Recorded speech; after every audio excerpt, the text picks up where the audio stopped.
ಯಾವಾಗಲೂ ಮೇಲೆ ಭುಜದ ಮೇಲೆ ಹಾಕಬೇಕು. ಯಾರೇ ಇರ್ಬೋದು, ಹೆಣ್ಮಕ್ಳು ಇರ್ಬೋದು, ಗಂಡ್ಮಕ್ಳು ಇರ್ಬೋದು. ರಾಷ್ಟ್ರಧ್ವಜ ಯಾವುದೇ ಕಾರಣಕ್ಕೆ ಏನಪ್ಪಾ ಅಂದ್ರೆ ಮೊಳಕಾಲ್ಗಿಂತ ಕೆಳಗಡೆ ಬಂದು ಬೀಳಬಾರ್ದು. ಆಗ್ಬೋದಾ?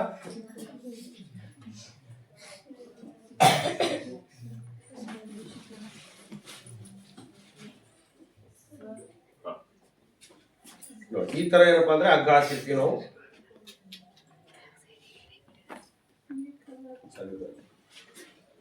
ನೋಡಿ ಈಗ ನಾವೇನ್ ಮಾಡೋಣ,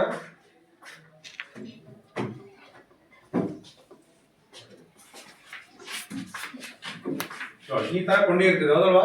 ಈ ತರ ಕೊಂಡಿ ಅಂತ ತಿಳ್ಕೊಳ್ಳೋಣ. ಈ ತರ ಕೊಂಡಿ ಮಾಡಿರ್ತಾರೆ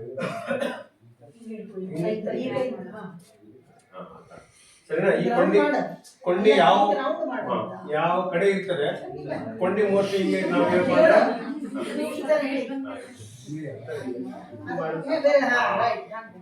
ಈ ಕೊಂಡಿ ನಮಗೆ ಮುಖಕ್ಕಾದಂತ ತಿಳ್ಕೊಳ್ಳೋಣ. ಆ ಕೊಂಡಿ ಯಾವ ಕಡೆ ಮುಖ ಇರ್ತದೆ ಆ ಕಡೆ ಹೋಗಿ ನಾವು ಮುಖ ಮಾಡಿ ನಿಲ್ಬೇಕು. ಸರಿನಾ? ಅಲ್ಲಿ ಕೆಳಗೆ ಹೋಗಿ ನೋಡೋಣ. ಸರಿನಾ? ನೋಡಿ ಇದೊಂದು ಹಿಂಗ ಆಯ್ತಾ? ಆಯ್ತಲ್ರಿ? ಇದು ಇದ್ರಾಗ ನಿಮ್ದು ರೈಟ್ ಯಾವುದು ಲೆಫ್ಟ್ ಯಾವುದು? ಇದು ರೈಟಾ ಇದು ಲೆಫ್ಟಾ? ಸರಿ. ರೈಟ್ ಇರ್ತಕ್ಕಂಥದ್ದು ಏನ್ ಮಾಡ್ಬೇಕಾಗ್ತದೆ ನಾವು? ನೋಡಿ ನಾವು ಕೇಸರಿಗೆ ಕಟ್ಬೇಕಾಗ್ತದೆ. ಕೇಸರಿ ಕಟ್ಬೇಕಾದ್ರೆ ಏನಂದ್ರೆ ಸರಳವಾಗಿ ಏನ್ ಮಾಡ್ತೀವಿ, ಹಿಂಗೆ ಎಡಗಡೆಯಲ್ಲಿ ಇಳಿತೀವಿ. ಅದನ್ನೇನಪ್ಪ ಅಂದ್ರೆ ಬಲಗೈಯಲ್ಲಿ ಮೇಲೆ ಹಿಂದ್ಕೊಂಡು ಈ ತರ ತಗೊಂಡು ಬಲಗೈಯಿಂದ ಇದಕ್ಕೆ ಗಂಟು ಹಾಕ್ತೀವಿ. ಒಂದೇ ಗಂಟು ಸಾಕು ಹಾಕಿದ್ರೆ ಇದು ಸರಗುಣಿಕೆ ಅಂತ ಹೇಳ್ತಾರೆ. ಸರಳವಾಗಿ ಇದಕ್ಕೆ ಏನಪ್ಪಾ ಅಂದ್ರೆ ನಾವು ಚಿನಿಗೆ ಬಂದು ಬೀಳ್ತದೆ, ಚಿನಿಗೆಲ್ಲ ಹಾಕ್ತಿವಿ. ಇದು ಹಿಂಗೆ ಬಿಚ್ಚಿದ್ರೆ ಏನಂದ್ರೆ ಹಿಂಗೆ ಬಿಚ್ಚಿ ಬಿಡ್ತದೆ. ಸರಳವಾಗಿ ಕಟ್ಟುವುದು ಕೂಡ ಸರಳವಾಗಿರ್ಬೇಕು, ಬಿಚ್ಚೋದು ಕೂಡ ಸರಳವಾಗಿರ್ಬೇಕು. ಇದನ್ನ ಇದಕ್ಕೆ ಈ ರೀತಿ ಕಟ್ತೀವಿ. ಇಲ್ಲಿ ಚಿನಿ ಇರ್ತದೆ ಕೇಸರಿಗೆ, ಈ ಚಿನಿಗೆ ಹಾಕೊಂಡ್ಬಿಡ್ತೀವಿ.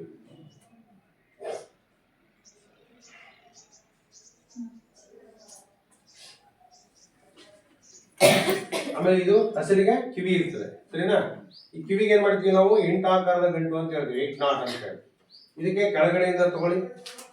ನೀವು ಬಲಗಡೆಯಿಂದ ಆದ್ರೂ ತಗೋಬಹುದು, ಎಡಗಡೆಯಿಂದ ಆದ್ರೂ ತಗೋಬಹುದು. ಎರಡು ಕಡೆಯಿಂದ ಬರ್ತದೆ. ಆದ್ರೆ ನಾವು ಎಲ್ಲರೂ ರೈಟ್ ಹ್ಯಾಂಡ್ ಯೂಸ್ ಮಾಡೋದ್ರಿಂದ ಬಲಗಡೆಯಿಂದ ತಗೊಳ್ಳೋದು ಒಳ್ಳೆಯದು. ಈ ತರ ತಗೊಂಡು ಇದು ಕೆಳಗಡೆಯಿಂದ ಇದಕ್ಕೆ ಒಳಗಡೆ ಹಾಕ್ಬಿಡ್ತೀವಿ. ಇದು 8 ಆಕಾರದ ಗಂಟು ಆಗಿಬಿಡ್ತದೆ. ಕಾಣಿಸ್ತಾ ಇದೆ? 8 ಆಕಾರದ ಗಂಟು. ಸ್ವಲ್ಪ ಇದಕ್ಕೆ ಸ್ವಲ್ಪ ಟೈಟ್ ಮಾಡಿದ್ರೆ ಸಾಕು.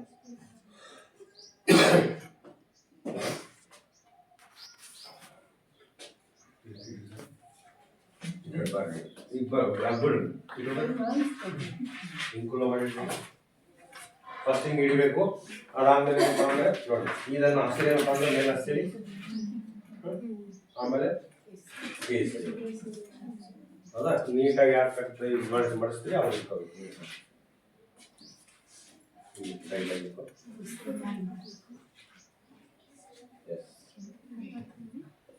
ಟೈಟ್ ಆಗಬೇಕು.